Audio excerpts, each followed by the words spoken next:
Welcome. Today we're going to do a deep dive on something pretty amazing. Yeah, Africa's education boom. it's huge. It is. And we've got this report here. It's all about Australian education providers Okay. and their opportunities in Africa. But before you think, well, I'm not Australian, so why should I care? Right. Trust me, this impacts every single one of us. Absolutely. No matter where we are or what we do. So Yeah, it really does. let's jump right in. Imagine this.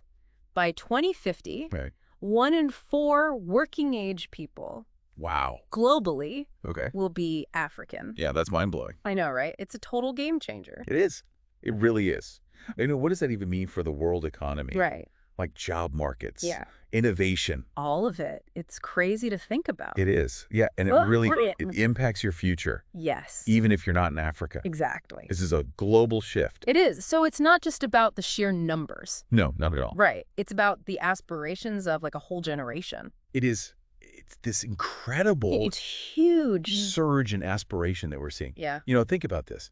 We've seen a 280% increase Wow. in African students seeking education abroad Really? in just the last couple of decades. That's huge. It is. And here's another thing that really jumps out at me. Yeah. Sub-Saharan Africa's student mobility rate Okay. is actually double the global average. Wow. Yeah. So that tells us something Yeah. powerful about just this Yeah. thirst for knowledge and this willingness to go the extra mile. Absolutely. So what's driving this massive shift? Right. Like what's going on? The report mentions how much Africans value education, Right. but there's got to be more to it than that. Oh, there's definitely more to it. Right. It's not just one thing. Yeah. There are multiple forces at play. Like what? Well, for one, we're seeing a rise in certain industries across Africa Oh, okay. that are demanding a globally competitive workforce. That makes sense. Yeah. And then there's the fact that scholarships and funding opportunities are increasing, Oh. opening doors for students who might not have had access before. That's awesome. Yeah. And then there's also a definite cultural shift happening Towards global education. Oh, interesting. Families are recognizing the value of international experience Yeah, for their children's future. for sure. Yeah. So we've got all these students Yes. eager to learn. Mm-hmm. Where are they going? Right. I mean, this report focuses on Australia, It does. but I'm guessing they're not the only player. No, you're absolutely right. Right. It uses Australia as a case study, Yeah. but this is a global phenomenon. Okay. France, for example, has a long-standing presence in a lot of African nations, Especially. particularly in French-speaking countries. Right, right. But here's an interesting twist. Even in those countries, we're seeing a growing demand for English language education. Wow. It's like a whole new landscape is opening up, and everyone's trying to find their place in it. Yeah, that's fascinating. How does this tie into this whole idea of transnational education? Right. Which I have to admit Right. sounds kind of intimidating. It's the mouthful, isn't it? Yeah. Can you break it down for us? Sure. So transnational education, or as it's often called TNE, TNE. Okay. is basically a win-win partnership Okay. where institutions collaborate across borders. Okay. They offer programs, share expertise. It's essentially tapping into new markets Okay. and boosting educational quality on both sides Got it. for African institutions. Yeah. It's a way to get access to world-class resources Okay. and connect with a global network. Yeah, that makes sense. And for the providers, Hmm. it's a way to expand their reach and their impact Yeah. without the logistical challenges of having to set up like physical campuses everywhere. Oh, that's smart. So Yeah. it's like a two-way street, Exactly. global exchange of knowledge and opportunities. Yeah, I like that. The report really dives into Australia's role in all this, it does. even mentioning how recent visa policy changes are impacting student sentiment. It's crazy how decisions made in one corner of the world I know. can like ripple across the globe. Yeah, it really highlights how interconnected we all are, even Yeah. in something like education. Absolutely. Policy changes, economic shifts, Yeah. cultural trends, Yeah. even they can all influence where students choose to study Right. and ultimately where talent flows on a global scale. Wow. It's a dynamic and evolving landscape, For sure. and understanding these nuances is key Yeah. to navigating it effectively. Absolutely. Yeah. Okay, so Welcome back to our deep dive into Africa's education boom. We've laid out the big picture, yeah, a continent just like brimming with young talent, eager for quality education, Uh-huh. and this global race to engage with that potential. It's exciting. It is. So now let's zoom in a little bit. And explore some of the specifics. All right, so we know the demand is there, Yes. but what are these students actually like flocking to? Right. Is it all STEM fields? Yeah, is it just like science and tech? Yeah, or are there other areas that are seeing this like surge in interest? It's actually a really fascinating mix. Oh, okay. It reflects, the diverse needs and aspirations of the continent. Yeah. While STEM fields, science, technology, engineering, mathematics, are undeniably popular, For sure. we're also seeing a really notable rise Oh, interesting. in business and management programs, Okay. which makes sense when you consider the entrepreneurial spirit Yeah, that's thriving in a lot of African nations. right. It's like a ripple effect. Yeah. As economies grow and diversify, Mm-hmm. the demand for like skilled business leaders just naturally increases. Absolutely. It makes me wonder about other fields, Yeah. like healthcare or the arts. Mm-hmm. Are they seeing similar growth? Absolutely. Healthcare is a critical area, especially when you consider the healthcare challenges that Africa faces. Right. I mean, the need for trained professionals, from Yeah. doctors and nurses to specialists, is just immense. Yeah, for sure. And what's interesting Yeah. is that even the arts and humanities are experiencing a resurgence Oh, wow. as people seek to preserve and celebrate their cultural heritage Right. while also connecting with a global audience. That's awesome. Okay, so speaking of connecting globally, Yeah, you mentioned earlier how France has a strong foothold they do. in many African nations. Mhm. How are other countries like Australia navigating this? That's where things get really strategic. Okay. Australia, for example, is playing to its strengths. Okay. They're highlighting their world-class universities, Hmm. their innovative teaching methods, Yeah. their welcoming multicultural environment. Right. They're basically crafting this unique value proposition Okay. to attract African students.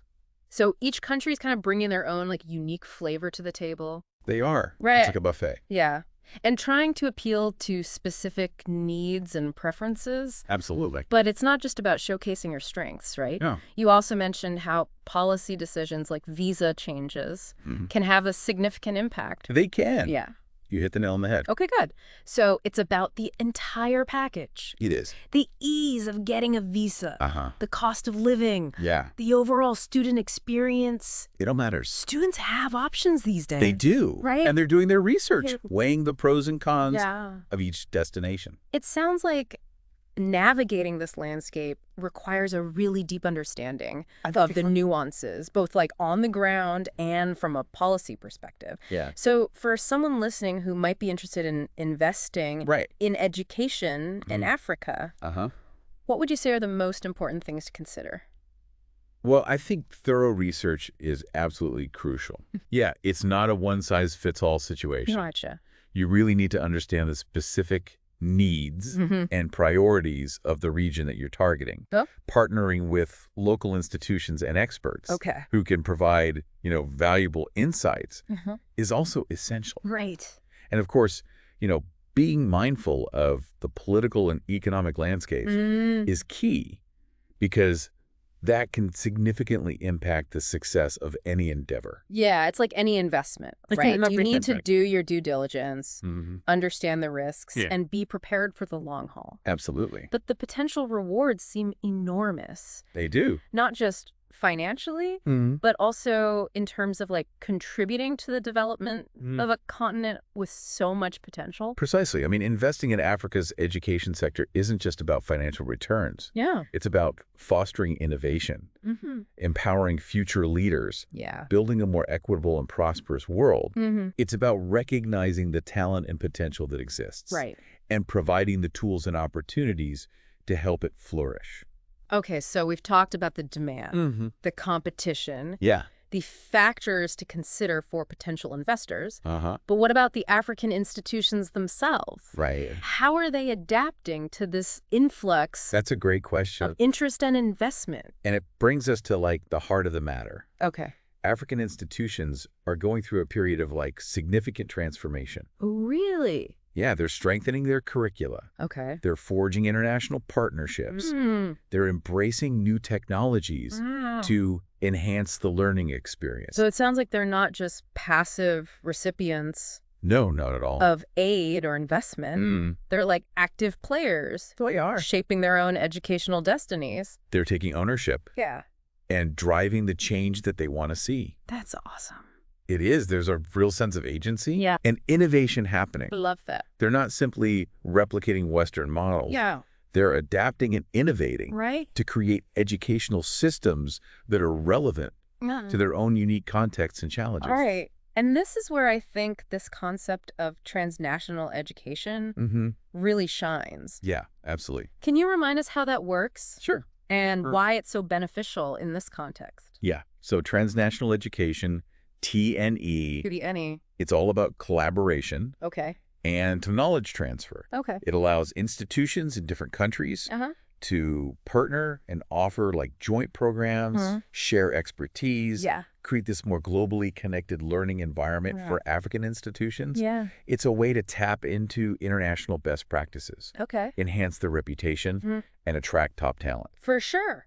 And for the providers. Yeah. It's a way to expand their reach and impact Wow. without having to deal with the logistics and the financial hurdles. Right. Setting up like full-fledged campuses overseas. Exactly. It's a win-win. Yeah, like we said. Do you have any specific examples of like successful TNE programs? Oh, yeah.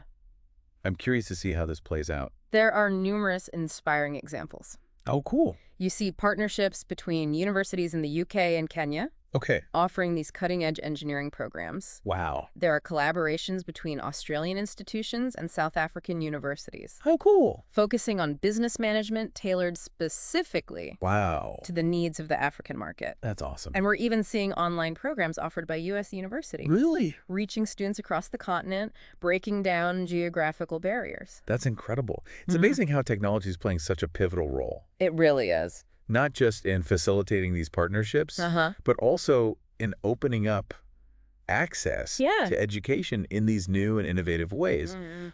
which brings us to like another key aspect Right. of this discussion. The role of technology in shaping the future of education in Africa. That's a crucial aspect Yeah. that we need to delve into further. Okay. I mean, technology is a game changer in this context, It is. enabling access to quality education for those in remote areas, Right. providing personalized learning experiences, Mhm. connecting students and educators across borders, Yeah. but it also presents its own unique challenges Right. that need to be addressed. For sure. And that's precisely where we'll pick up in part 3 of our deep dive. I can't wait. We're going to unpack those challenges Yeah. and explore the incredible possibilities Mm-hmm. that technology holds Yeah. for Africa's educational future. See you in part 3.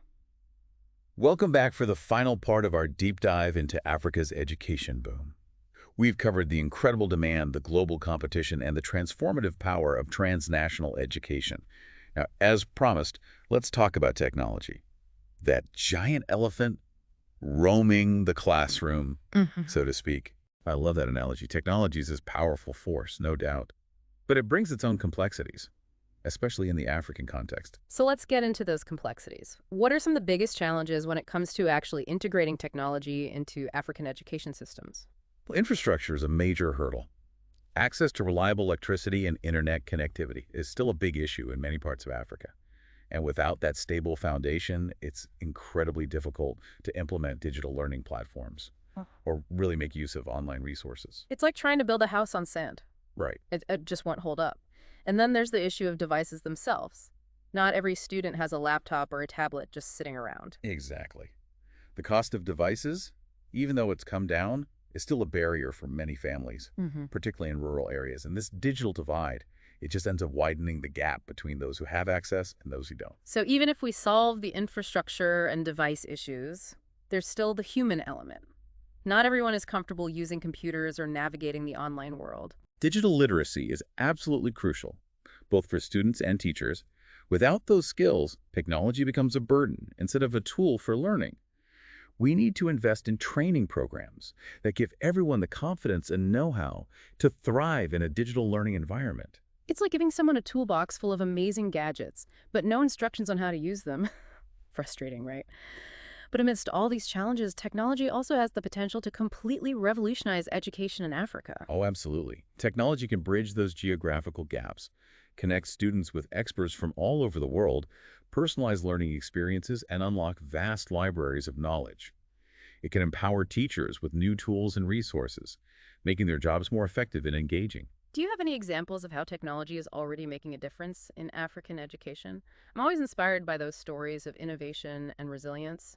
There are so many. We're seeing mobile learning platforms delivering educational content to remote villages. Using smartphones, online tutoring services are connecting students with qualified teachers regardless of location. And virtual reality is creating these immersive learning experiences that bring history and science to life in a whole new way. It's amazing to see how people are finding creative solutions to overcome barriers. But it's not just about the tech itself, is it? It's about how we use it to create meaningful learning experiences. You're right, technology is just a tool.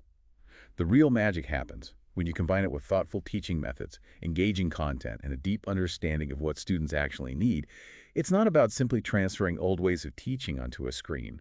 It's about embracing the transformative power of technology to create truly innovative learning environments.